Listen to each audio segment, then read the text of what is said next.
sa ating punong guro, Madam Susana S. Marta, at sa mga panauhin, at sa aking mga klase na mag-aaral ng mataas na paaralan ng Alegria National High School. Isang magandang araw sa inyong lahat. Mula sa paggising natin sa umaga, pagkain ng almusal, at sa araw-araw nating pagpasok dito sa ating silid-aralan, di natin maitatanggi na tayo'y napapatanong sa ating sarili. Ano nga ba ang kahalagahan ng pagpasok mo sa eskwela? Marami ang nagsasabi na ang kabataan ang pag-asa ng bayan at kabataan para sa kinabukasan. Ngunit, mahirap isipin na marami sa kabataan ngayon ay hindi nakakapag-aral o hindi nakapagtapos ng pag-aaral. May iba't iba silang dahilan.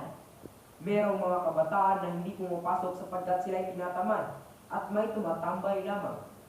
Hindi natin dapat pinapabayaan ng ating pag-aaral sapagkat ito'y pinaghihirapan ng ating mga magulang.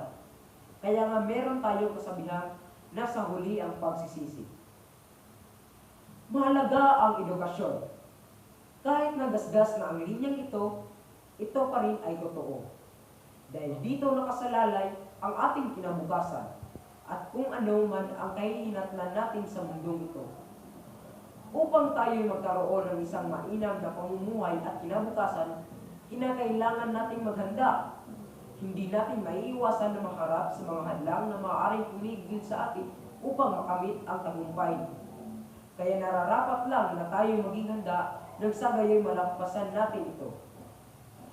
Dapat tayo ay may tiwala sa sarili, may buong tapang at determinasyon. Ang kahirapan ay di hadlang sa kinabukasan.